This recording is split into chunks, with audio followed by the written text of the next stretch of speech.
Muy bienvenidos a este programa Conversando con mi pastor. Es el programa número 6 de nuestra tercera temporada y tenemos un título muy sugerente: Hacia la madurez, por supuesto, con el pastor Héctor Rocha, mi pastor y un maestro de la palabra de Dios.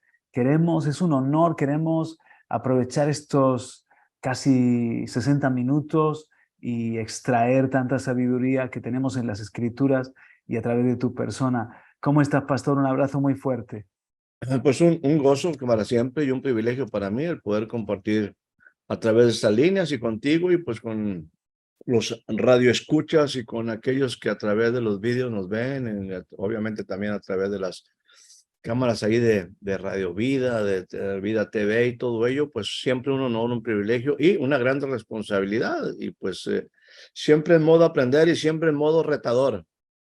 Así es que el Señor nos conmueve, nos estremece, siempre nos lleva hacia adelante, nos saca del estancamiento, del confort. Yo recuerdo una vez que estuviste por aquí, por España, hablándonos de eso que dice Daniel, el profeta, que a causa de la visión, por cuanto la visión era grande, él tenía una especie de conflicto, ¿no?, en su interior, y cómo la palabra de Dios muchas veces tiene que causar en nosotros un efecto y un cambio. Más o menos era esa la idea, ¿no? Así es, dice, así como lo estás declarando, dice, y la palabra era verdadera y el conflicto grande. Entonces, definitivamente, fíjate, hablando de esos modos de aprender, quizás en alguna, no en esta, pero quizás en una posterior temporada, podamos hablar de algo que quizás te he mandado también por ahí, esto en la línea de ocúpate. Ajá. eh, Modo aprender y ahora estoy en un punto de ocúpate y en un instante también de ejercítate. Y en Mm. el caso en el particular de Pablo hablando a Timoteo, se crea un espacio, yo estoy utilizando esto en el sentido de que se crea un espacio cuando le dice Pablo a Timoteo, entre Mm. tanto que voy. Qué bueno. Y, y ese entre tanto que voy es insisto, se crea un espacio en la vida de Timoteo, se genera una Ujú. expectativa, a lo mejor era un importante tratar algún asunto pues eclesial, o a lo mejor personal, o a lo mejor estoy en una prueba, una situación difícil, o a lo mejor estoy en una cuestión donde requiero decisiones. Bueno, simplemente es cualquier tipo de espacio de espera positivo o en un momento también en una condición, si no negativa, que produce emociones negativas. Y entonces le dice, entre tanto que voy, quiero que en principio te ocupes de tres cosas. Son muchas más, te digo, podemos platicarlo más adelante, quizás en una temporada posterior, pero particularmente le dice, ocúpate en leer las escrituras. Número dos, en la exhortación. Y número tres, en la enseñanza. Y bueno, en este sentido, algunas ocasiones cuando en cualquier tiempo de espera, sería un error tener nuestra mente vacía y nuestro corazón vacío. Mm. Nuestro corazón vacío, nuestra mente vacía, lo único que va a hacer es estar generando pensamientos conflictivos, o en un momento voy a estarle, como decimos, dándole vuelta al mismo asunto Mm. y va a generar, si estoy en una situación muy complicada, en un extremo, en una prueba fuerte o en una espera desesperante, desesperarte es que no sabes esperar, ¿no? Mm. Y hay todo ese tipo de cosas que vienen a afectar, insisto, nuestra mente, llenarnos de pensamientos negativos si estamos en una situación, aún en una cuestión positiva, o en una cuestión negativa, de repente esos tiempos de espera, a lo mejor estoy dice por ahí, creo que es el proverbio, dice, mejor es el final del asunto que el principio del asunto. ¿Qué implica esto? Vamos a decir, estoy esperando el cierre de un negocio, estoy esperando concluir con una empresa importante y esos últimos momentos son bastante estresantes, angustiantes, desesperantes si tu mente no está preparada para saber esperar. Mm, Y entonces el apóstol Pablo, cuando le dice a Timoteo, dice, mira, en principio tengo más instrucciones para ti, pero entre tanto que voy, mm, ocúpate, no tengas la mente vacía, no tengas el corazón vacío. Y luego precisamente hace tres referencias, la importancia de siempre estar leyendo las escrituras, la mm. importancia de siempre estar expuestos a la palabra. O sea, la palabra es viva y eficaz, la palabra va a llenar nuestra mente, nos va a traer pues revelación, entendimiento. Y luego viene una palabra que estamos en la función de ministerio de Timoteo, dice, ocúpate en la exhortación. Y bueno, en eso como que nos gusta mucho particularmente. ¿Qué quiere decir, Señor? Que me pase, ¿qué quiere decir, Pablo? Que me la pase exhortando a la gente, que me la pase diciéndole a la gente todo lo que tiene que hacer, que me la pase regañando a la gente, exhortándolos, animándolos. O sea, bueno, sí, está bien, es parte del ministerio, pero así también para ti es importante que te ocupes de la exhortación. Tú también tienes que ocuparte de las cosas que tienes que mejorar. Así como Mm. te gusta exhortar, tú también tienes que ocuparte de las cosas que en tu vida tú tienes que cambiar. Y la Es otra como cosa, dejar que Dios me exhorte a mí primero. claro, claro. De hecho, Pablo está exhortándole a él, ¿no? Y empieza a decir varias cosas interesantes. Y finalmente dice, y ocúpate de la enseñanza. O sea, eso es para mí, sigue en modo aprender, no sabes todo. Mm, No tienes todas las conclusiones. Lo que has aprendido quizás es muy bueno, pero no es suficiente. Y quizás en la etapa que estás viviendo en este momento, tú requieres nueva información, tú requieres seguir aprendiendo. Y qué bueno. entonces, yendo a ese concepto o a ese punto que mencionaba de la profecía que Daniel tiene, la palabra produce todo eso. El conflicto es grande. Me demanda que mantenga yo, vamos a decir, siempre alimentando mi espíritu a través de la palabra. Me demanda que esté ocupado en las cosas que necesito cambiar, en las cosas Mm, que se me han exhortado. Y no solamente eso, yo, independientemente de lo que esté pasando, yo tengo que continuar aprendiendo, porque quizás en esa continuidad y en esa búsqueda de aprender va a venir la solución para una nueva situación, para mm. un nuevo nivel. Entonces, pues sí, la palabra, yo creo que la palabra, si la tomamos correctamente, para mí siempre va a producir un conflicto grande. Algunas veces yo te he dicho que he compartido con ustedes y básicamente a través de las oportunidades que tengo, que hace mucho que yo dejé de leer la Biblia en la manera como generalmente yo la leía. Y eso fue por una indicación muy clara de Dios hacia mí. Mm, En un tiempo, muchos años atrás, el Señor me dijo, Héctor, tú tienes un problema cuando lees la Biblia. Y le digo, así, ¿cuál es el problema, Señor? Dice, checa qué tú tienes señalado en tu Biblia. ¿Qué marcaste con rojo? ¿Qué le pusiste un recuadro? ¿Qué le wow. pusiste fecha? ¿Qué le pusiste? Y empecé a verla y me decía, ¿te das cuenta? Tú siempre has leído la Biblia para encontrar cosas positivas para ti, Mm, pero tú no vas a cambiar hasta que tú leas la Biblia como debe de ser, y muchas veces la Biblia como debe de ser es en contra tuya, mm, en contra tuya. Tú tienes marcado todas las promesas, tú tienes marcado todas las cosas bonitas, pero tú no tienes marcado ahí que modifiques tu carácter. mm, Tú no tienes marcado por ahí que hay que desechar cosas. Tú no tienes marcado nada que implica un cambio en ti. mm, Entonces, tú tienes que aprender a leer la Biblia en contra tuya. mm. Y bueno, en esa ocasión yo fui y compré una nueva Biblia, cosa que he hecho pues unas 3 o 4 ocasiones, porque recuerdo esta instrucción y en aquellos tiempos, pues de hecho yo dejé de marcar mi Biblia, yo dejé de marcar, ¿sí? definitivamente. Para leer la Biblia en un contexto total. Por ejemplo, tú sabes, cuando la palabra nos dice, ella misma, Pablo también lo refiere, toda la escritura es inspirada por Dios. Es útil para instruir, cosa buena, para enseñar en justicia, cosa muy buena.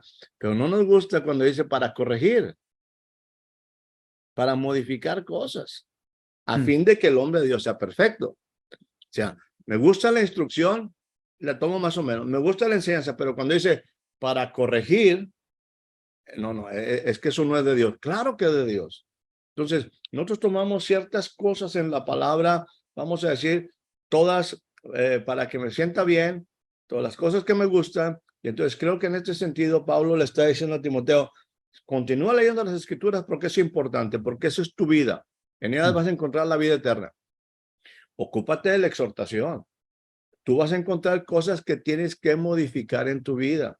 Hay instrucciones de cambio y tú debes de poner atención en el mismo sentido, con la misma intensidad que te emocionas con una palabra muy, muy de Dios, muy bonita. Tú tienes que entender que se requiere un cambio en ti y mantente aprendiendo, porque lo que has aprendido está bien, pero hay nuevos niveles. Quizás la situación esta demanda nueva enseñanza aplicada, por lo tanto, mantente aprendiendo. En otras palabras, no tengas tu mente vacía, no tengas tu corazón vacío, entre tanto que suceden las cosas. Y por ejemplo, ya nada más para concluir, conociéndote y conociéndome tú un poco, yo todavía no he escuchado en ninguna congregación, que en un tiempo de testimonio alguien se pare y diga, estoy contento, estoy gozoso, alabo al Señor porque el Señor me dijo que no a esto. Todos los testimonios es Dios sí sanó, Dios sí dijo, Dios sí me dio, Dios sí me autorizó, Dios sí me bendijo. Y nunca en ningún lugar yo he escuchado que con la misma intensidad que damos un testimonio de sí, digamos, yo estoy agradecido porque Dios me dijo que no a esto y estoy igual de contento. He aprendido a tener y no tener. Y estoy tan contento cuando tengo como cuando no tengo. En todo y por todo he sido enseñado. Esa es la madurez que en un momento, pues todavía creo que nos falta mucho. Y insisto, no estoy diciendo les falta, nos falta mucho aprender a aquello que pues es precisamente lo que Dios desea, que el hombre de Dios sea perfecto. El hombre de Dios tiene que llegar a un punto perfecto. Y pues es un avance constante, pero insisto, cuando he utilizado el ejemplo en varias ocasiones, nosotros no vamos a fallar por las cosas que tenemos bien. Nosotros vamos a fallar por las cosas que no atendemos. Yo no voy a morir por todo lo que tengo bien en mi cuerpo. Yo voy a morir porque algo falla. Y si lo detecto antes, yo tengo que ponerle atención para prolongar mi vida. Si yo detecto que mi coche tiene una falla, que en el tablero hay un indicador, un foquito que dice rojo, rojo, rojo, no, pero es que son como 50 y los 49 están bien. ¿Para qué le haces caso a ese que está ahí blinqueando? Molestando. O sea, déjalo, o sea, ignóralo, Dios nos va a ayudar. No, espérame, es una señal y tienes tú que saber atenderla, aplicarla, porque por ese indicador, ¿verdad? Te puedes quedar en la carretera, puede ocurrir un accidente. Entonces, esos son detalles que tenemos que ocuparnos. Y fíjate en qué contexto nace el Hijo de Dios, nuestro Salvador, en un contexto donde en Belén todo estaba ocupado, no había espacio para él y tiene que acabar naciendo en un establo. Creo que es una buena metáfora del tiempo moderno como nunca, aunque esto ha sido un mal de todos los tiempos, pero como nunca, demasiado ocupados. Estamos demasiado ocupados y sacar esos espacios, tener esos tiempos para Él, para la palabra, para lo del reino, lo del propósito de Dios, en muchas ocasiones ocupado. El Señor va buscando quién le dé atención, quién pueda ocuparse en lo suyo, o dejar que él ocupe un espacio. Y fíjate, si no es por el exceso de trabajo, es por el exceso de entretenimiento, aunque es una paradoja, pero hoy en día yo lucho con eh, tener tiempo para algo, pero No tenemos tiempo para nada, ¿verdad? veo gente que incluso teniendo el tiempo lo ocupan con diversión que nos a veces está cap- capturando, que nos está envolviendo, especialmente los jóvenes hoy en día, con todo lo que son las nuevas tecnologías, ¿no? Y el apóstol Pablo decía a Timoteo, ocúpate, sabernos ocupar con lo Hay de que, Dios, hoy en día yo creo que puede marcar una diferencia. y eso es bien, bien clave en estas cuestiones iniciales que el apóstol le habla al joven Timoteo, ¿verdad? Porque es un joven, comparado con él. Y me refiero, él dice, bueno, seguramente estás ocupado con muchas cosas. Por ejemplo, previamente a ese versículo, dice lo siguiente, dice, el ejercicio corporal para poco aprovecha. No dice que no aprovecha, dice para poco aprovecha. Dice, pero la piedad tiene provecho para todo. Ejercítate en la piedad. Entonces, ahí muchas ocasiones, otra vez en lo que tú mencionas, en este contexto de este mundo actual, no tenemos que entender, por ejemplo, si utilizar el ejercicio corporal como una cuestión ilustrativa. Ajá. Yo no puedo esperar desarrollar ciertas áreas de mi cuerpo en un sentido de físico-culturismo, diciendo, ahora no tuve esta semana tiempo. Por lo tanto, el domingo voy a darle 4 horas de mucha calidad.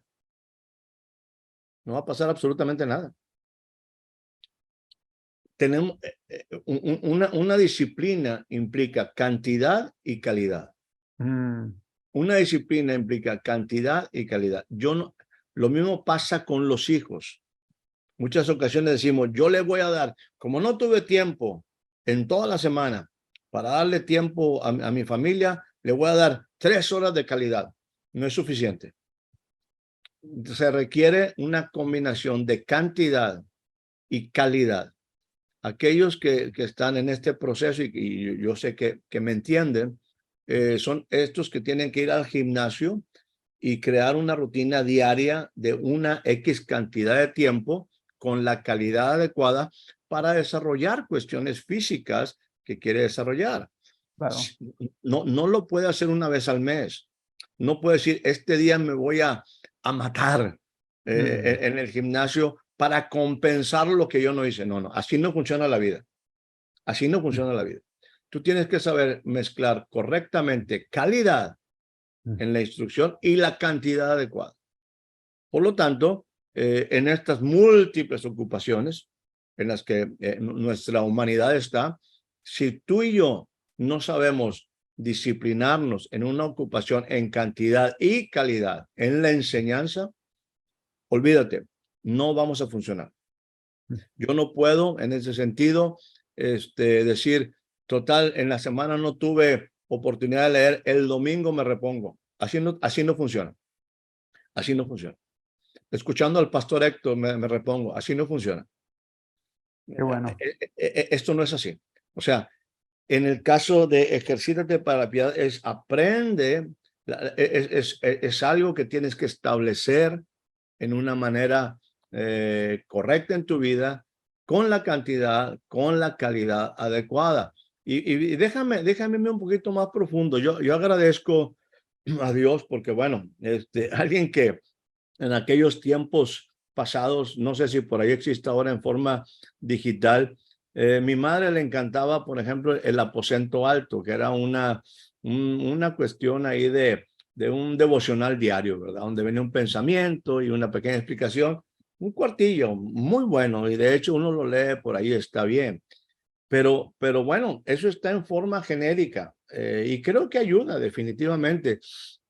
Nos tenemos que estar afirmados en la verdad presente. Nos tenemos que entender insisto, no son malos esos devocionales, pero eso no suplanta la palabra del día de hoy. O sea, lo fresco de la palabra del día de hoy. Entramos en ciertos procesos y esto cada quien tiene que determinarlo, cómo se va a alimentar, cómo va a, insisto, hacia dónde quiere llegar.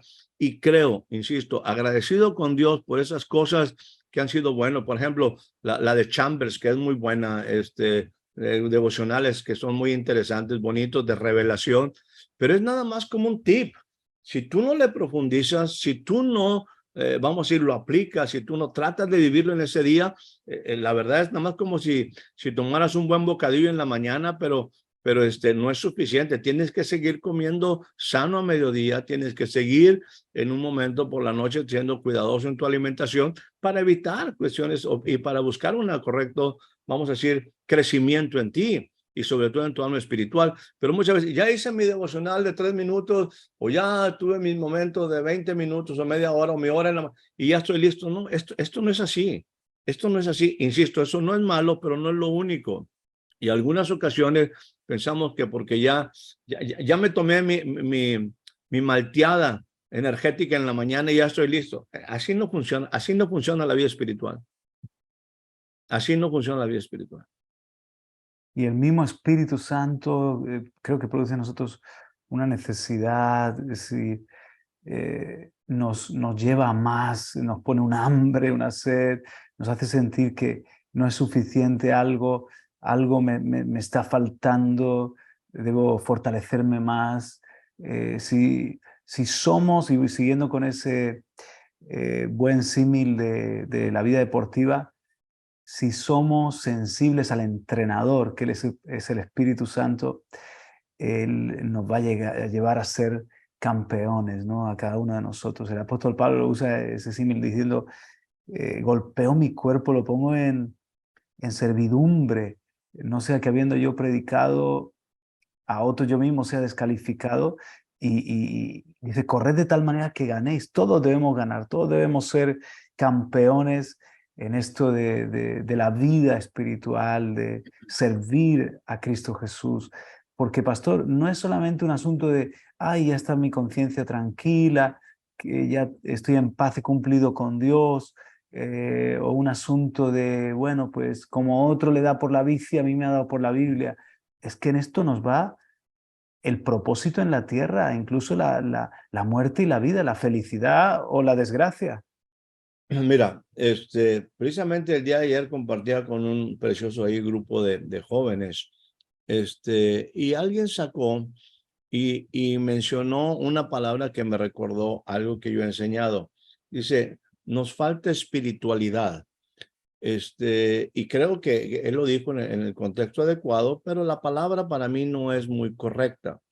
Yo he encontrado una diferencia entre espiritualidad, vida espiritual y espiritismo.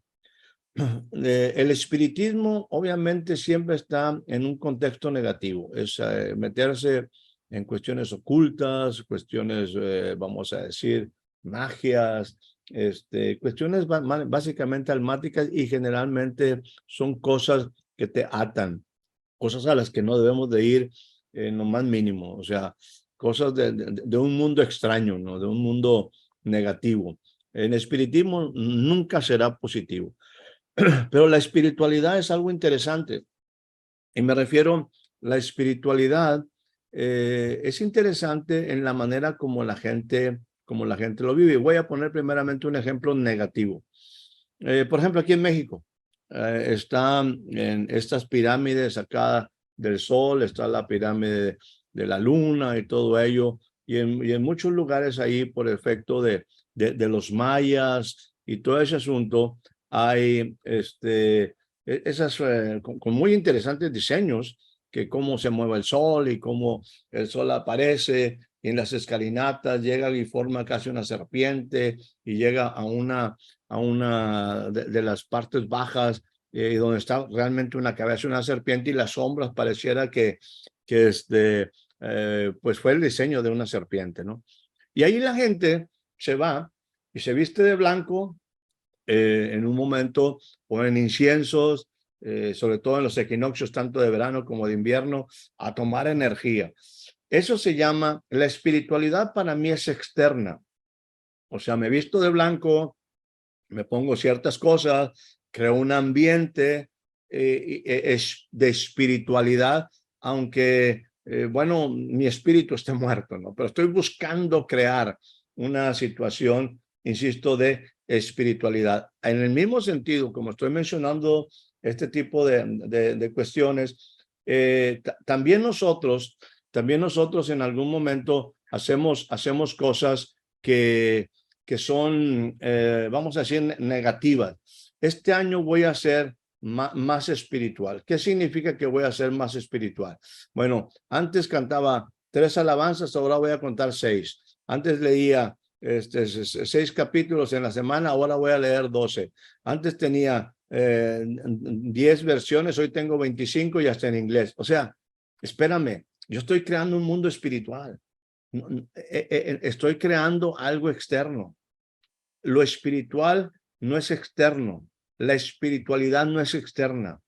Lo espiritual es tu vida en el espíritu manifestándose hacia el exterior. Ahí es donde viene la palabra excelencia, que también en algún momento se utiliza en el Excel, ¿verdad? Cuando en algunas cuestiones de computación, es que lo interno se manifieste. Esto es una vida espiritual, no es una cuestión de espiritualidad. Insisto, a algunos nos gusta crear un ambiente, no, pues que pone aquí un versículo, que no es malo, pero todo es externo. Y es muy difícil vivir una vida espiritual sin ser espiritual, sin entender la dimensión de lo espiritual. No, la espiritualidad, vamos a decir, lo espiritual tiene que manifestarse hacia lo externo, sí, pero la espiritualidad no va a hacer que mi espíritu viva. Se entiende perfectamente. Es algo que primero los caballos y luego el carro, ¿no? El espiritual, todo lo que hace tiene un componente de espíritu.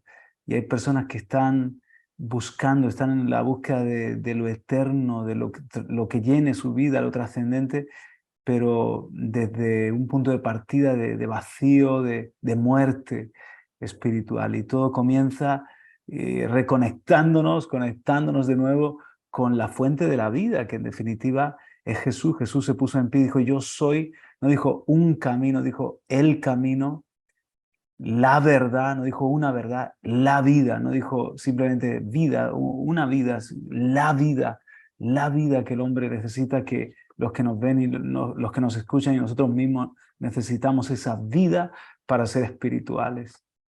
Así es, así es. Bueno, el tema es sumamente amplio, ¿no? El tema es interesante y bueno, estoy seguro que en algún momento estaremos tocando este tipo de temas porque, bueno, son de esas cosas que para mí Básicas. son interesantes, prácticas y que tenemos que, pues, aprender a tenerlas en la correcta dimensión. O sea, es bueno todo lo que hacemos en el sentido de intentar buscar, pero tenemos que ser instruidos para hacer las cosas adecuadamente y no perder tiempo, ¿no? Eso es sumamente clave que nosotros podamos realmente ponerlo en práctica y vivirlo, ¿no? Que esa es una parte de las cosas que estamos tratando de compartir aquí. Oye, en lo que mencionas tú, por ejemplo, yo me voy, el tema de hoy estamos hablando un poquito acerca de madurez. La Biblia me dice lo siguiente, Efesios capítulo número 4 es un pasaje sumamente interesante, algún día también hablaremos de todo este Efesios 4, pero hay una porción donde el Señor habla de cómo nosotros somos perfeccionados. Dios a través de los ministerios, y eso es bien importante, la iglesia tiene que estar establecida en los ministerios que Él instituyó. Por ejemplo, Él dice, Él mismo constituyó a unos apóstoles, profetas, evangelistas, pastores, maestros. Y es muy claro el propósito, a fin de perfeccionar a los santos, a fin de perfeccionar a los santos. Para mí, si no estamos bajo la operación de estos ministerios en una forma, estos ministerios traerán balance. Hay que entender cómo operan algunos en forma extralocal y otros en forma local. Al decir extralocal, estoy hablando más allá de mi iglesia local, lo cual no me hace entender que somos parte de un cuerpo, pero hay funciones que solamente operan en la localidad.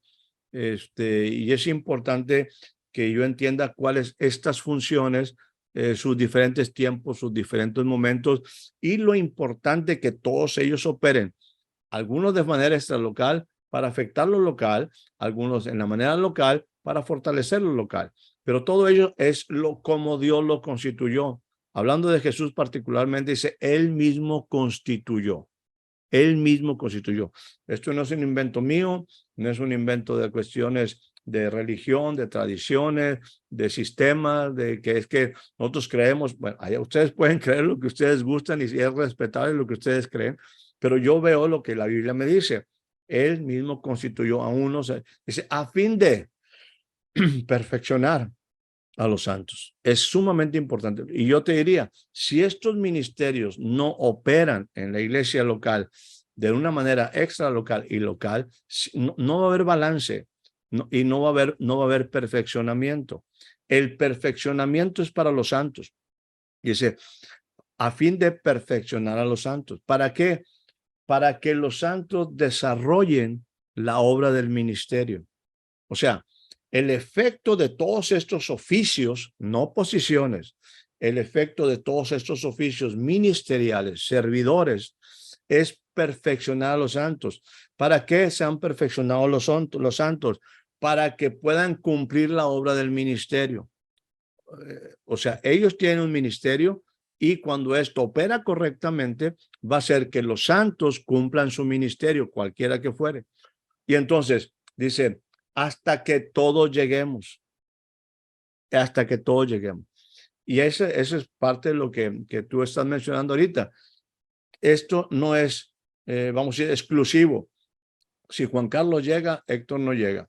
Si Héctor no llega, Juan Carlos no llega. O sea, no, es hasta que todos lleguemos. Todos tenemos la misma posibilidad, todos tenemos la misma necesidad, todos tenemos la misma meta y debemos de alcanzar algo, la estatura de un varón perfecto.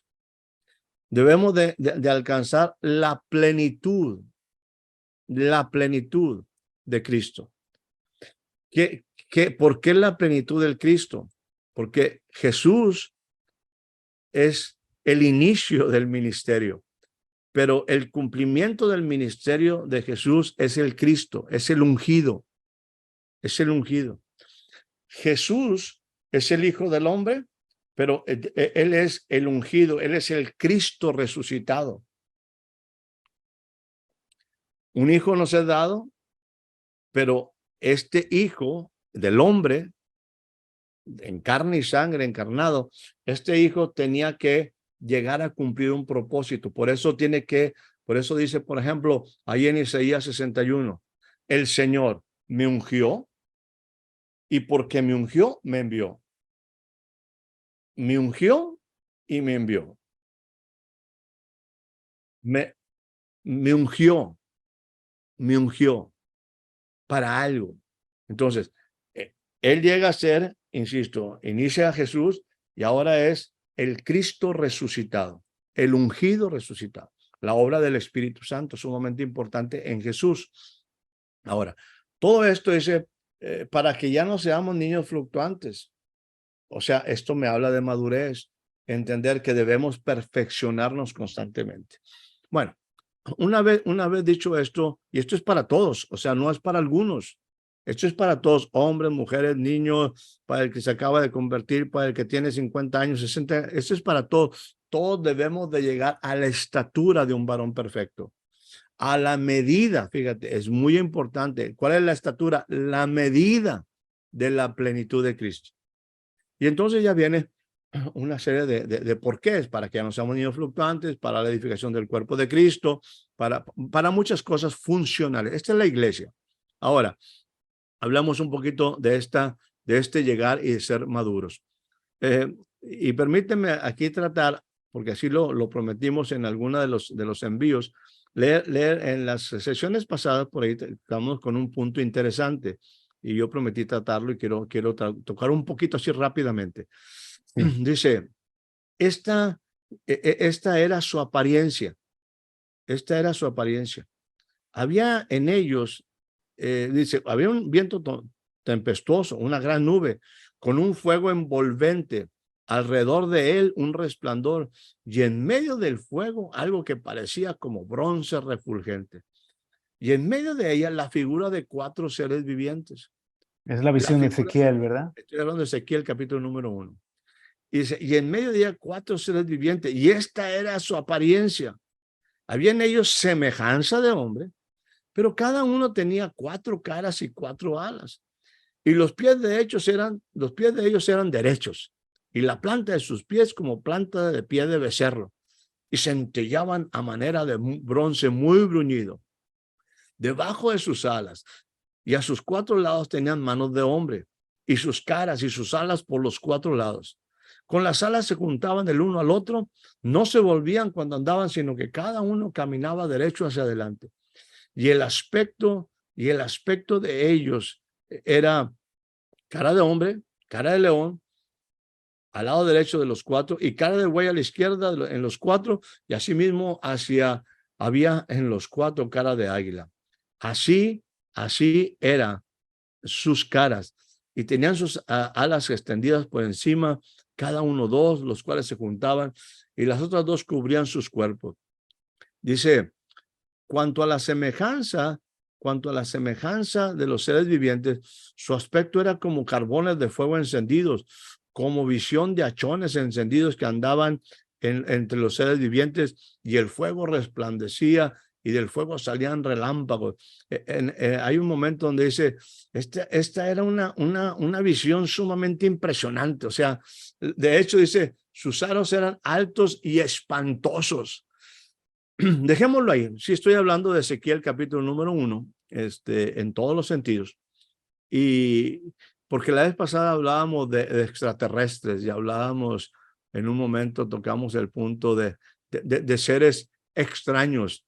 En ese sentido, pues yo no sé si todavía Hollywood no haya visto este tipo de descripciones, porque, bueno, esto tiene todas las características de un ser extraterrestre diferente a lo que muchas veces nosotros entendemos y vemos. Y son visiones, son cosas que en un momento debemos de entender que muchas veces cuando la palabra o cuando los profetas usan la palabra semejanza, pues su léxico se les ve limitado y tienen que darle, pues era parecido a esto, ¿verdad? O sea, no tienen la capacidad de poder describir con nueva terminología, de manera que puedan explicarte a ti o hacerme entender a mí. Pues mira, ¿has visto una hacha encendida? Pues, o una antorcha, pues sí, bueno, algo así semejante, pero no quiere decir que así sea, es a semejanza de, Claro. la Buscan semejanza, dijo, referencias. son Ujú. referencias, pero bueno, es complicado. El lenguaje de un Juan, por ejemplo, en el Apocalipsis, pues es que tenía apariencia, es que parecía, o sea, insisto, muy complicado tratar, que quizás queda como en el punto de cuando Jesús hablaba ahí con Nicodemo, dice, mira, si te digo las cosas terrenales y no me entiendes, pues ¿qué pasaría si te diga las cosas celestiales? Te me vuelves loco, o sea, entiende, te tengo que poner las cosas, aterrizarlas de tal manera que tú las puedas entender, de tal manera que tú las puedas comprender, pero si no entiendes las cosas en la tipología o en la semejanza de las cosas terrenales, pues campeón, aunque seas maestro de Israel, aunque sea, pues tú no vas a poderlo hacer. Tú tienes que nacer de agua y de espíritu. Si tú no naces de espíritu, tú no puedes ver el reino de los cielos. Y si tú no naces de agua y de espíritu, tú no puedes ni siquiera entrar al reino de los cielos. Y el reino de los cielos tiene una dimensión terrenal y tiene una dimensión celestial. Tienes que tener esa capacidad de poder discernir las cosas que son del espíritu.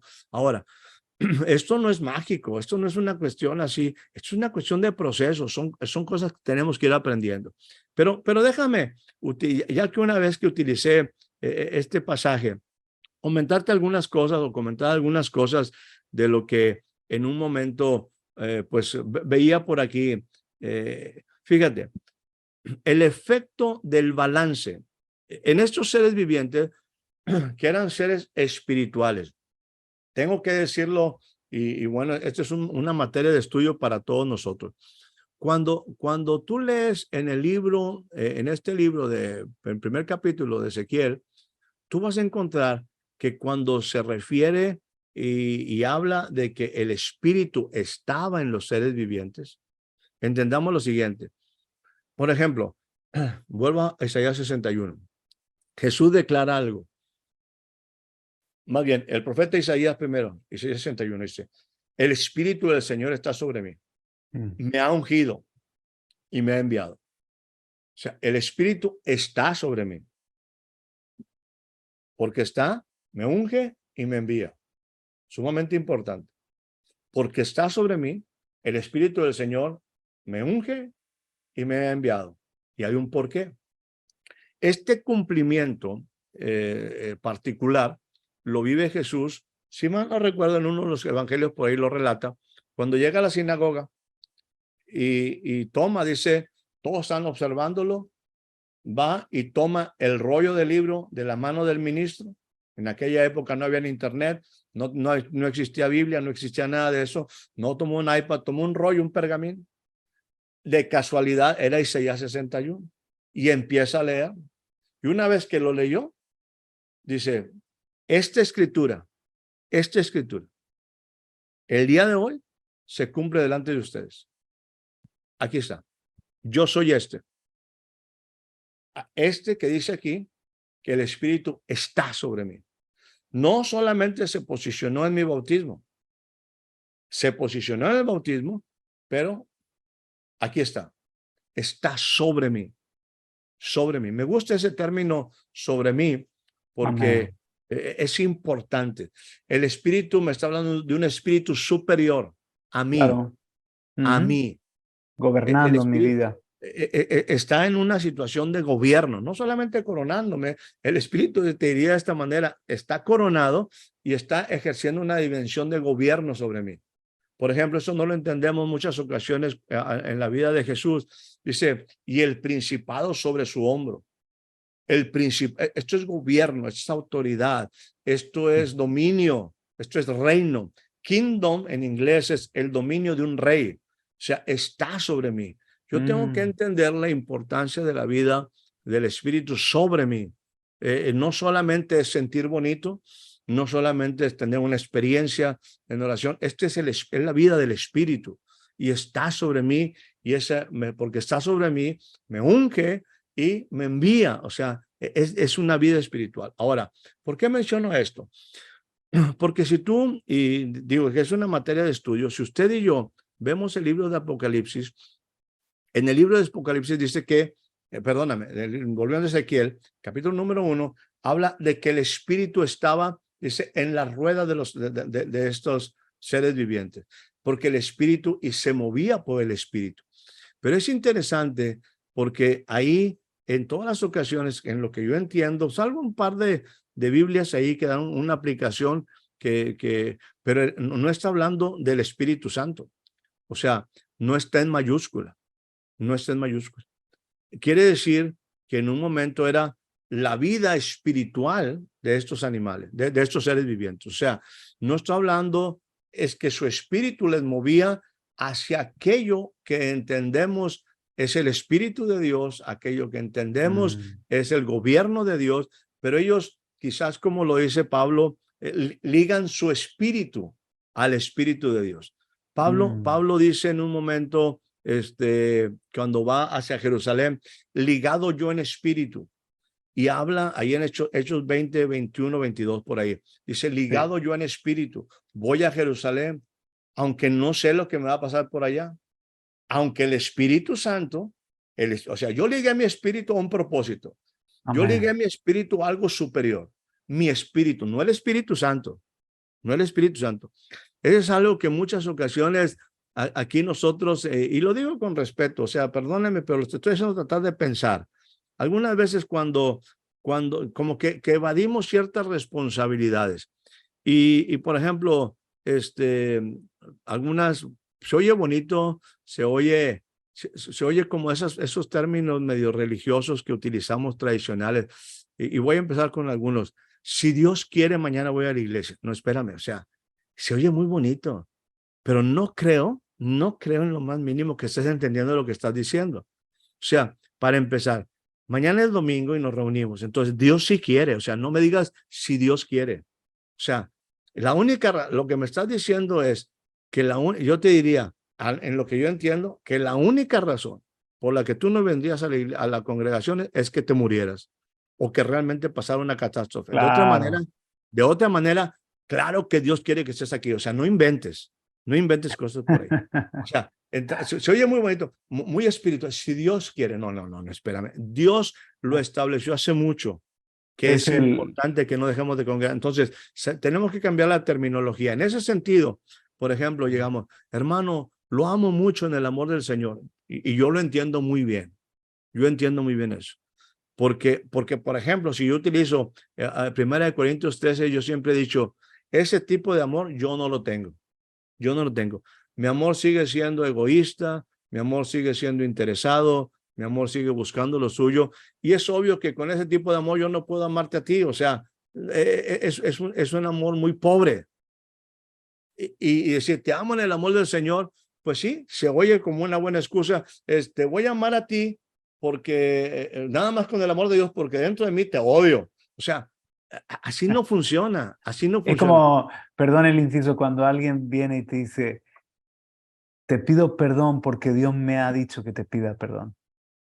Suena Es, muy espiritual, pero a mí no me sirve de mucho porque es como me veo forzado a claro. perdonarte, pero si fuese por mí, yo no te pediría perdón. Claro, es como, por ejemplo, lo mismo acerca de la voluntad de Dios.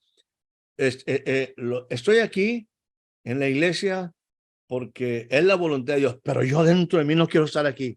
Pues es que no has entendido, es que no has entendido. Entonces, por ejemplo, Pablo dice, yo ligué, yo soy espíritu, yo soy alma y yo soy cuerpo.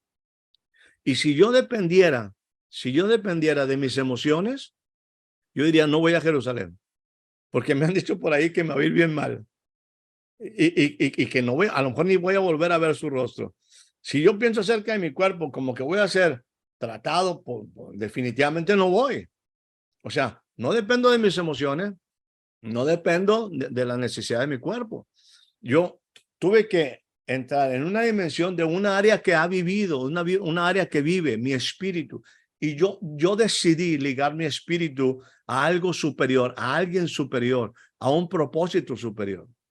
Entonces, yo estoy tomando una decisión y le pido al Espíritu Santo que tenga esa comunicación, que tenga ese entendimiento, que tenga esa comprensión, que tenga esa conexión inmediata, que me ayude aún a orar como conviene porque no lo sé.